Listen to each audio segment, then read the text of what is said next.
noite a todos. Esse é mais um Reflexão com Emmanuel. Que a paz de Jesus esteja com todos nós. Boa noite, Duda. Boa noite, André. Boa noite a todos. Sejam todos muito bem-vindos a mais um Reflexões com Emmanuel, esse momento que o Centro Espírita Luiz Gonzaga de Luminárias proporciona a todos nós. Que a paz de Jesus esteja presente no ar de cada um de vocês, que ele esteja aqui iluminando o nosso encontro de hoje. E o tema desse capítulo 89 se chama O Fracasso de Pedro. Emmanuel escolhe, para embasar essa reflexão de hoje, um versículo do Evangelho de Mateus, que está no capítulo 26, versículo 58. E Pedro o seguiu de longe até o pátio do sumo sacerdote e, entrando, assentou-se entre os criados para ver o fim.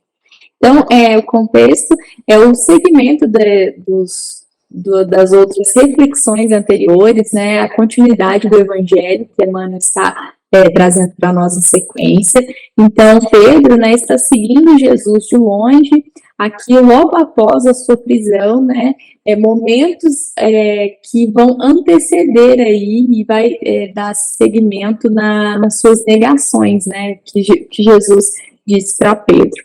Então, é nesse contexto, é nesse segmento aí que Pedro está seguindo Jesus de longe que vai acontecer as negações de Pedro.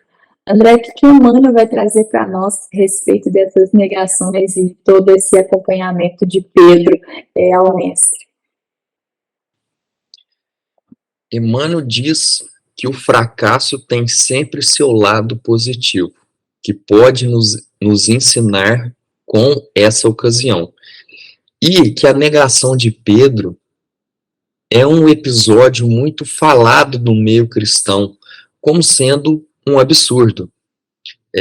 Mas a negação de Pedro nada mais demonstra para nós a invigilância que ele teve naquele momento. Assim como na semana passada ele adormeceu por invigilância, aqui também essa negação dele foi por invigilância, porque o fracasso dele ocorre da desatenção e das advertências que ele recebeu, mas que ele não se precaveu, que ele não absorveu aquelas advertências, não sentiu aquelas advertências para que quando acontecesse, ele soubesse recorrê-las e vivenciar aquele momento, porque Jesus avisou para ele de que ele negaria Jesus, e ele naquele momento negou de que isso iria acontecer, né? Só que vamos pensar o seguinte: quantos de nós já não fomos avisados pelos os amigos espirituais, os bons espíritos, a respeito de situações que nos aconteceriam ou que poderiam ocorrer, e nós pegamos, não ouvimos, não digerimos aquela informação e até descredibilizamos aquilo. Só que aí o tempo passa, as coisas acontecem e aí a gente retorna e diz: eu fui avisado disso, e mesmo assim eu não acreditei e eu acabei negando. Então, os sinais, os avisos, eles acabam nos vindo a respeito, não é de imediato. É como o professor que vai aplicar a prova para o aluno.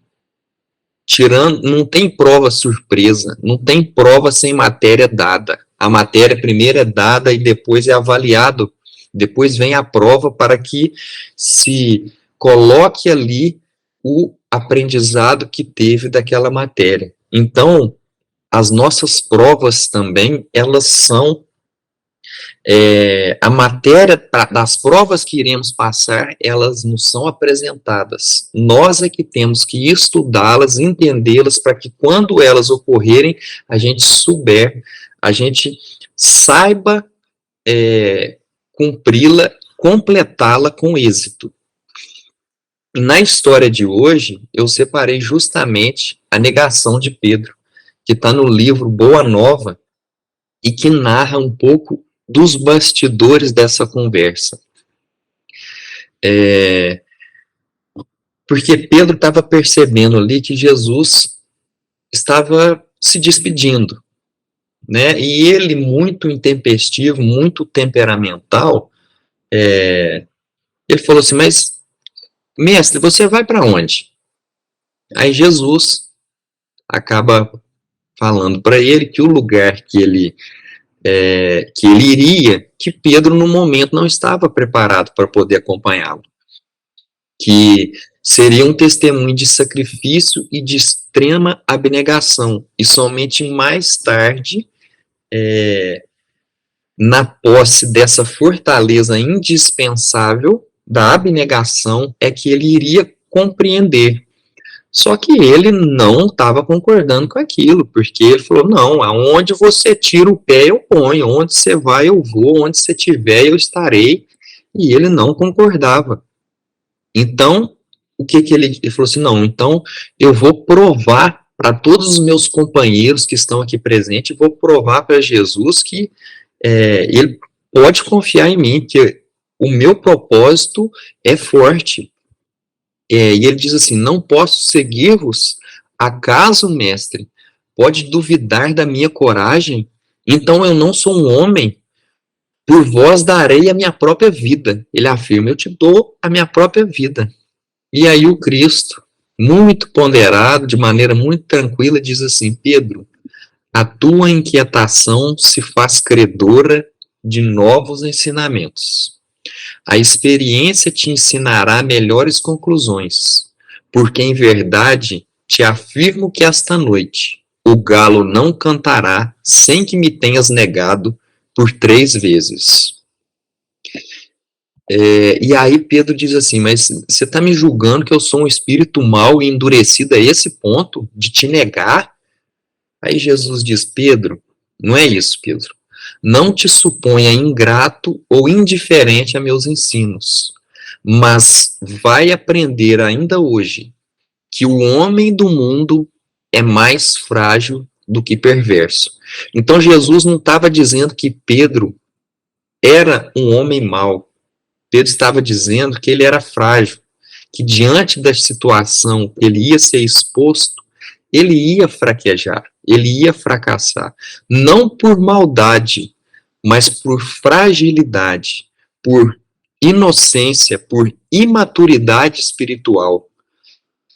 Então isso é um entendimento muito bonito para todos nós, de que mesmo quando não queremos fazer o mal, acabamos fazendo por ignorância, por fragilidade, por desconhecimento e imaturidade.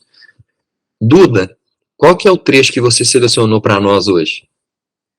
Bom, André, eu selecionei um trecho onde Emmanuel está explicando, né, fazendo uma reflexão a respeito do versículo que está nos embasando aqui hoje. Ele diz assim, que ainda hoje, muitos amigos do Evangelho prosseguem caindo em suas aspirações e esperanças por acompanharem Cristo à distância, receosos de perderem gratificações imediatistas quando chamados a testemunho importante, demorassem nas vizinhanças da arena de lutas redentoras entre os servos das convenções utilitaristas, assentando o binóculo de exame a fim de observarem, como será o fim dos serviços alícios. O que o Emmanuel está trazendo aqui, né, nesse versículo?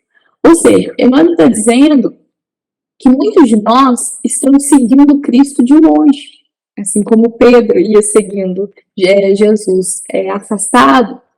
Ele diz que nós ainda estamos seguindo Cristo de longe, porque nós não estamos vivendo verdadeiramente como cristãos. Então, nós estamos desejando não acompanhar Cristo, mas também não queremos abrir mão de prazeres materiais.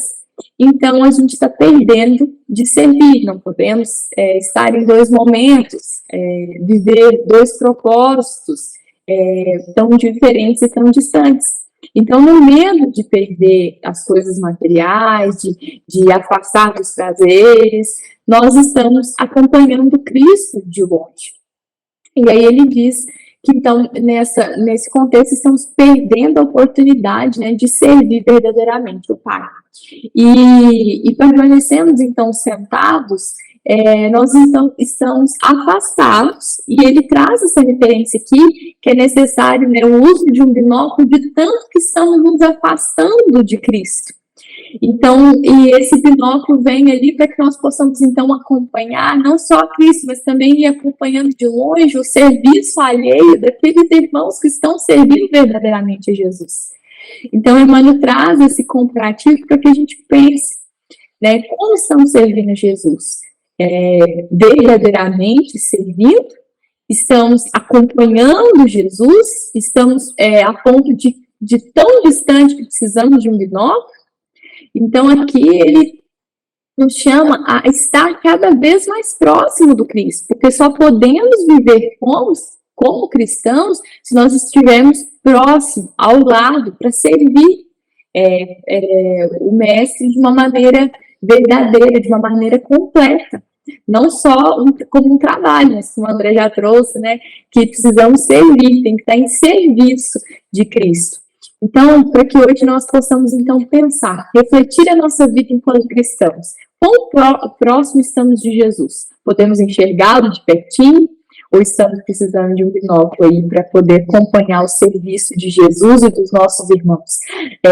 Busquemos, então, ser os irmãos que está verdadeiramente servindo, para que a gente não precise acompanhar o próximo, para que a gente já trouxe também em outros capítulos aqui anteriores, né, para que a gente possa, então, ter os nossos próprios testemunhos de vida em Cristo, para trazer e propagar, então, o Evangelho.